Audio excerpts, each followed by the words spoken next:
high in the mountains of southern Colorado in Pagosa Springs, and we're just about ready to go meet Wayne and Kathy Justice, who learned the hard way just how devastating fluoride can be to their animals. They show horses, and quarter horses. They've lost 6 and 4 dogs. They now know why. I distill all of our drinking water, our dogs' water now. We've had 4 dogs die. This is what we got out of the distiller while the water was fluoridated. 90% of the arsenic in drinking water additives comes from the hydrofluosilicic acid fluoridation chemical. But you see how much clearer it got, and it wasn't thick. Hi, I'm Kathy Justice. My husband is Wayne Justice, Western artist. We raise registered quarter horses. We breed, show, and play with our horses. We love our horses. And everything was going great until 1985 when artificial fluoridation started. We had no idea that was what was making our horses sick.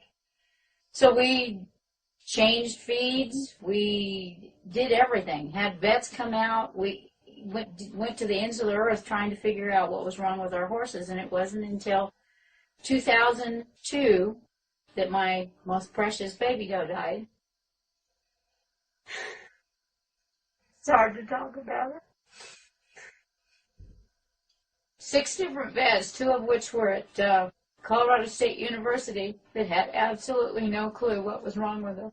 Winter of 2003-2004, we had snow on the ground all winter long. That's the first winter in many winters, because Colorado's been having a drought, that we had snow on the ground all winter long. We have a 100-gallon tank outside, and we do allow our horses to be horses, so we keep them in the barn at night, but during the day, which is the biggest part of their day, they are out and they're able to play and do what they like to do. Well, we noticed that that tank that we normally filled every day to day and a half was only needing filled every 18 to 19 days. So we started watching the horses, and they would even stand right there by the tank with the heated city fluoridated water, looked clean, and eat snow. And they were eating snow a big part of the day. And we noticed that all the colic stopped. The amount of colics that we were having, we didn't have one colic all winter long. And almost all of the symptoms, we had baby doe who had all this heavy Cushing's hair, she shed all winter long. Well, when it gets down to 35 degrees below zero, a horse shouldn't be shedding, but she was shedding this excess hair. Anyway, after all the snow melted, we have a little ravine that runs through our place, and there was still snow up on the hill under the trees. And this little, you can't even call it a stream, is about 6 inches wide, maybe an inch deep of water, muddy water was coming down the hill. And the horses would go over there and dig a little pool of this dirty, thick, muddy water, and would rather drink that water rather than drink the so-called clean city water. My horse that I call Skipper, right from the get-go when he was born, and he's 2nd generation, started out with an attitude, and he'd try to bite me anytime I went by, and he even kicked me one time, and to the point where at one time I even thought of getting rid of him and getting another horse. This was all while he was on fluoridated water. We noticed it didn't take too long after fluoridation had quit in our water that his attitude changed, and he now is a lover. He's a completely different horse. So I wouldn't sell him or part with him for $1 million. No, he's a great horse. It had to have been the fluoridation. Dental fluorosis, and then the attitude problems that Wayne was talking about, chronic coughing and wheezing, allergic reaction with skin bumps, kidney problems, constant excessive urination, and cancer. Horses, on average, a standing horse, one that is not doing anything, will drink between 10 to 12 gallons a day.